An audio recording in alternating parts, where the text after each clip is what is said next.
Hello and welcome back to the One Shot Show where GMs go to level up. My name is Matt. I am joined here by Mary, Sally, Tom, Dick and Harry, Isaac, Abraham, Miriam, John Williams in the London Symphony Orchestra, Happy, Grumpy, Sleepy, Doc, Biffa, Bofa, Bomber, and of course Paddy. You might be thinking, that's quite a lot of people at the table, Matt. How are you going to handle that many people on this episode? It's a movable feast. You change the number of players at the table. You change, I think, fundamentally, the way that you prepare a game, the way that you run a game, the way you debrief a game, the way you organize a game. Exactly. We're covering how headcount affects the way that you actually run your game, all the way up, starting from, as you said just now, the layer of how you prepare, not just the sessions, but the campaign as a whole. We've kind of covered West Marches, which sit at a very extreme end of this, of like potentially massive player counts in the double digits. Let's just pare it back away from that. We're assuming, a single... it's the same players every week, give or take a few. First interesting question is actually, how many players do you tend to run for your home game? So I oscillate between two modes. I have a pretty constant largest Westist Marchish group going on at the moment that's sitting around like 10 players. And then I've taken to running a game with just 3 players alongside that for myself. Wow. And I love my game with just 3 players. For me, it's my favorite size to play in, number one. When I'm a player, I love being in a table that small. And yeah, as a GM, I find it's my... in terms of the hot and cold shower, I have my big ruckus family reunion style West Marches game. And then I have the game that is super easy to schedule, is super tight on narrative. I know the characters so well, and I know the players so well, that it's like a warm bath, my little three-hander. See, now it's so interesting that you say super easy to schedule for your 3-person, because currently I have 5 players at my table with a 6th returning soon. He probably won't make it in time, for the end of our current game. He's going to be rejoining at the start of the next campaign. Cool. I tend to run at about 6 to 8. I like a big table. Yeah. And a big part of it is scheduling. We are, at time of recording, coming into the wintry stretch of the year. We're coming into flu season. If I have a 4-player table and I'm 1 man down, I can't run. Yeah. If I have a 5-player table and I'm 2 people down, I can't run. When I hit 6, I can lose a couple of players. Someone's got a family engagement that weekend. Fair enough. You can't skip out on your nan's 80th just for D&D. And then somebody gets the flu, the Friday night beforehand. Look, these things happen. And it means that the rest of us can still show up and carry on. We might even be in a situation where they can just hand a character sheet to somebody else at the table who's going to handle a couple of key things if there's risk of like a major encounter taking place. And we can just sort of yada yada the character not otherwise being present. One of my classic ones is, they're not joining in this fight because they also have the flu. Have you ever tried to do a sword fight when you've got gastro? That's not happening. But it does change how I prepare things. Yeah. As you say that, I go, there is no single-edged sword in this debate. I would go like, for me, I've run high player count games where some of the players go like, well, I don't want to play unless everyone's here. And I go, it cannot run that way. Yeah. And then... we might get everyone here 70% of the time. Yeah. Great. I've never run a campaign like yours where it's been like, there's been this large player count with the knowledge that people will drop in and out pretty consistently. It's kind of like the idea of having everyone at the table every time we go, that's the blue moon. That's the beautiful thing. Interesting, yeah. Fascinating to me. So I will say the double edge of the sword, scheduling way easier, totally. But you kind of mentioned this with your 3-player game. It's much harder for me to really have the level of complexity and nuance to every single character's story. When there's 6 to 8 of them, as when there's 3 to 5 of them. Yeah. It's just a fact of the size. Now, something that often delivers me, at the very least, is not all of my players care about having a deep and engaging character story. I've mentioned he's not actually at the table currently, but a player of mine who just wants to play a motherfucking archer. Yeah. He does not care about anything else. He has a very loose character conceit to kind of tie that all together. He does not care if his long-lost brother shows up in the campaign or not. Not interested. No, doesn't care at all. I got another similar player right now where, he's not a proactive guy. He likes modules because it's very clear where they're going and what they're doing. He's happy for the rest of the party to just kind of set a direction, and then he's along for the ride. Perfectly fine with that. I don't need to deliver him a whole lot more than that. The flip side of that, though, is I have one player. He joined this campaign partway through. We lost a player. We put the call out for an extra one, which means he's just got, like, Dwarf Cleric TM. We have this running joke that, like, a few sessions back, he suddenly revealed, oh, I guess I've got a wife and kids back at home. And that's like his only character trait. And, anytime he talks, he's like, yeah, I'm thinking we should maybe go through the pass up in the mountains. Also, I have a wife and kids.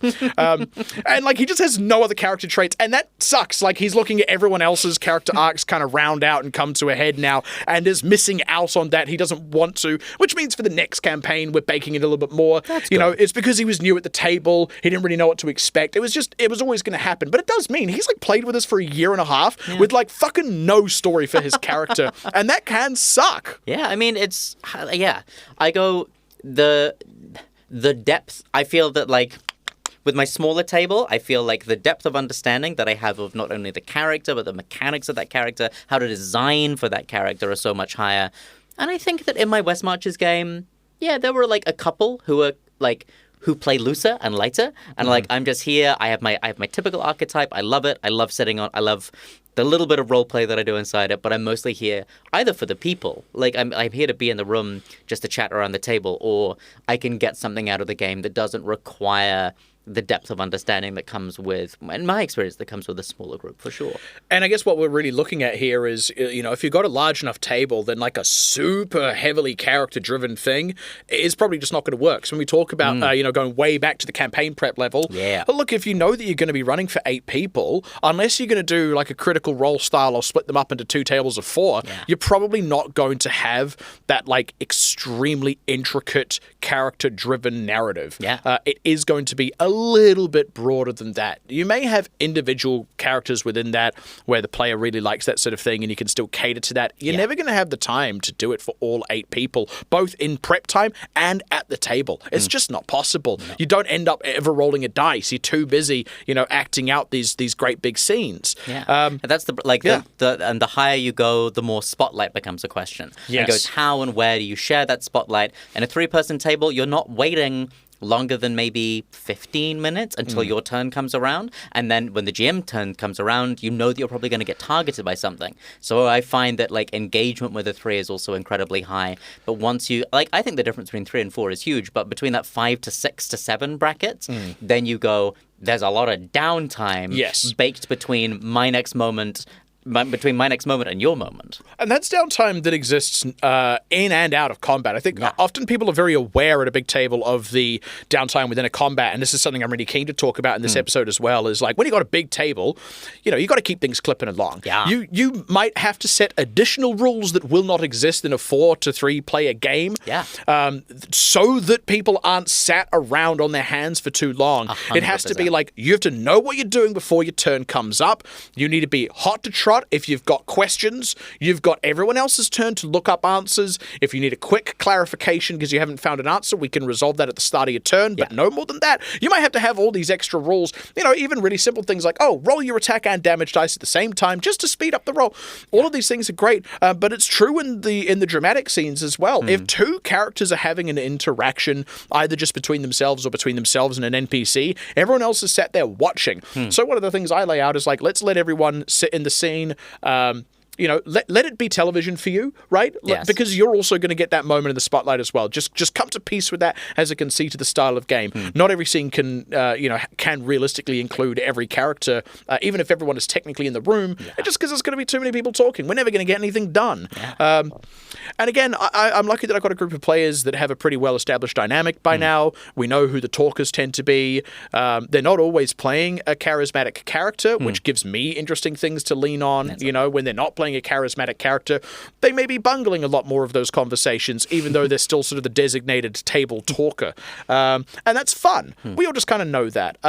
But again, it's something that I have to change. It's something that I have to be mindful of and appreciative of as I'm coming into that sort of game. Yeah, you go like, am I here to really feel that spotlight really actively? Or can I go, actually, today I feel like the players are on a good enough roll that they're really queuing in with each other and that I can take a step back and they will help form the dramaturgy of the piece. So talk to me about some of the smaller tables that you have then in that moment-to-moment at the table. What are some of the things that you're doing specifically different? I mean, heaps.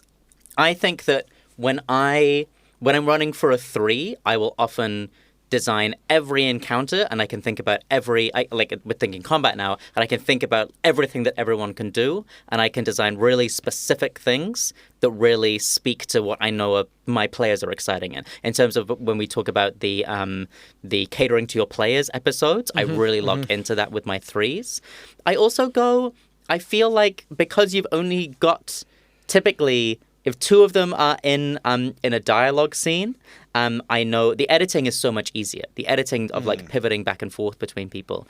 I also do a lot more shared narration and GMing in a 3. Like for example, during travel or montage-based scenes in a 3, I'll often go, I will pose the challenge to the player to my left. What is the thing to solve? Player to my left. What is the thing that the player to your left is dealing with? And like we'll bounce around and we'll have we'll share this stuff a lot more. Breaks are a lot more fluid in a 3-player group. Like we feel like, I don't know, it's a less formal occasion for me. Interesting. Whereas, one of the things of maintaining that larger group as my regular game, and that's not the only game that I currently it's the only game I run. It's not the only game I play in. And in the past, I have run other smaller games alongside that.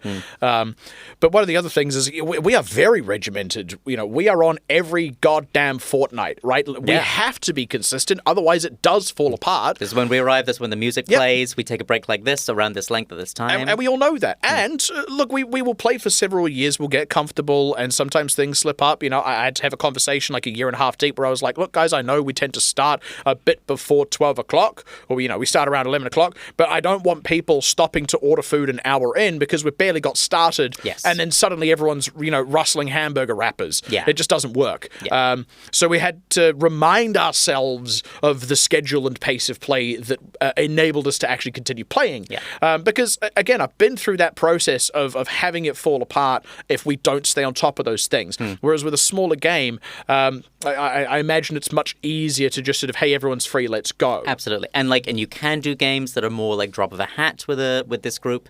Yeah, the swords, as I said, are double-edged. With the large West Marches games, we would sort every time, like, where we were, what time we were breaking, how food was being sorted, what we wanted to do.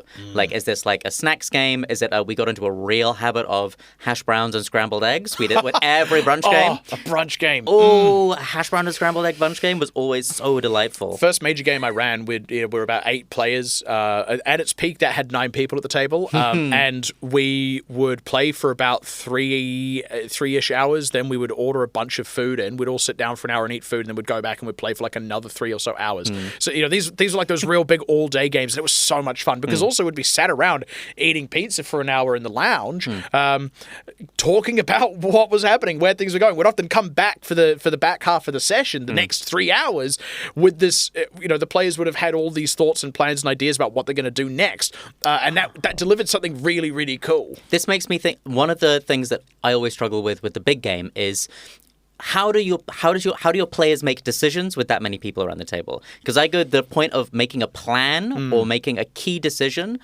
The more players you have around the table, I think this is the problem with campaign 3 of Critical Role, end of campaign 2 of Critical Role especially, is that they spend whole episodes deciding what to do because there are 7 voices around the table. So much. That need to be, like some people really feel like they need to be heard. Other people are happy to sit back. How do you manage that at the table? Well, I mean, one of the ways that I do it is we're not Critical Role. We're not a bunch of voice actors that are all looking to get more or less, equal performance time. Yeah. And I'm not saying that as like a judgment on ego or anything like that. That's not what's happening in Critical Role. What's happening is just a bunch of people who are really talented and want to express their character, and I think they're damn right to do so. A rest scene happens, and it's like one player does something beautiful, and you can feel everyone else at the table go like, my rest scene now, please. Yeah. And it's like, and now we're here for 45 minutes. nuts. But I don't have to do that because, one of my players is happy to just be along for the ride. Two of them don't have any particular direct stakes in the thing that's going on, so they're happy to take a back seat given that it's more that other character's arc.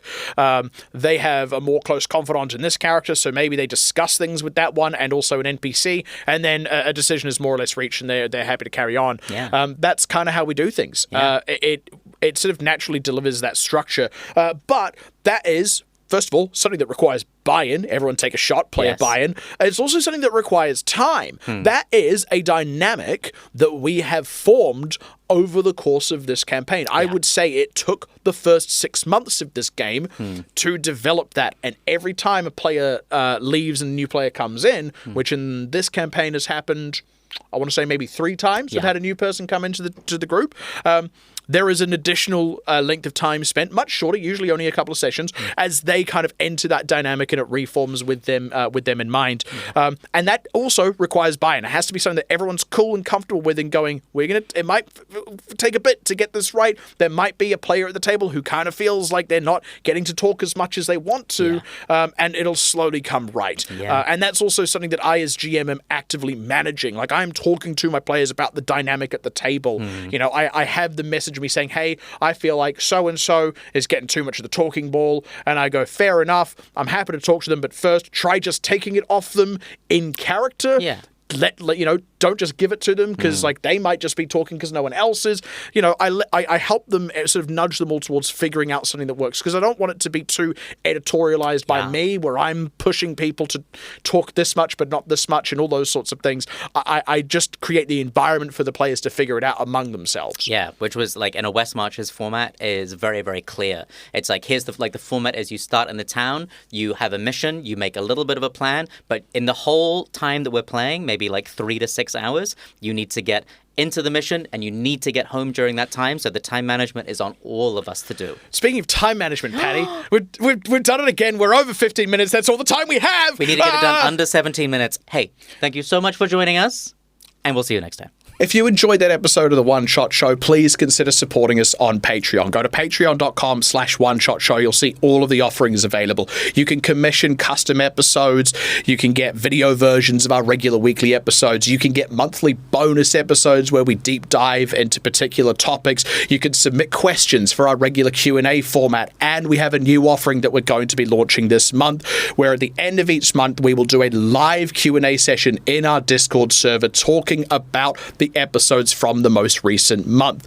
Also, for the next 3 months, anyone who backs us on Patreon will get 5 complimentary invites to our Discord server as we grow that community further. Please check it out and please support the show.